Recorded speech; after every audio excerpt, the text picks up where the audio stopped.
আসসালামু আলাইকুম। সকলকে স্বাগতম জানাচ্ছি আমার ইউটিউব চ্যানেল থেকে।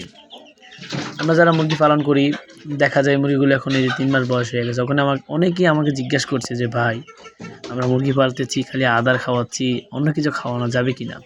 হ্যাঁ, অবশ্যই আপনি এই মুরগিগুলো মনে করেন আপনার নিম পাতা দিতে পারেন, খাবে, সমস্যা নেই। আর এগুলা দিলে ভালো হয় একটা হিসাবে, কিডনির জন্য খুব উপকার হয়। আপনার মনে করেন হায়ার লতা যেটাকে আমরা বলি, ওই পাতাগুলো দিতে পারেন, খাবে, সমস্যা নেই। দুপুরে দিবেন মাঝে মাঝে। এগুলো মূলত এখন মনে করেন যে কোনো জিনিস দেবেন, খাবে, ঠিক আছে। আর পাশাপাশি আপনি মনে করেন যদি কেউ কিডনি করেন নাই, মানে কিডনির ডোজটা যেটা, সেটা যদি এখন কেউ না করেন, সেটা করার চেষ্টা করবেন। একটা কথা স্মরণ রাখবেন, আমার আলহামদুলিল্লাহ আমি এখন এই 200-300-500 জিরো বাচ্চা আনছি, ঠিক আছে। আপনারা যারা জিরো বাচ্চা নেওয়ার জন্য আগ্রহ বা 1 মাস বয়সে বাচ্চা তাদের প্রয়োজন, আমার সাথে যোগাযোগ করবেন। ইনশাআল্লাহ দেওয়ার চেষ্টা করবো। 4টা ভ্যাকসিন দিয়ে আমি কমপ্লিট করে মুরগি বিক্রি করি, ঠিক আছে।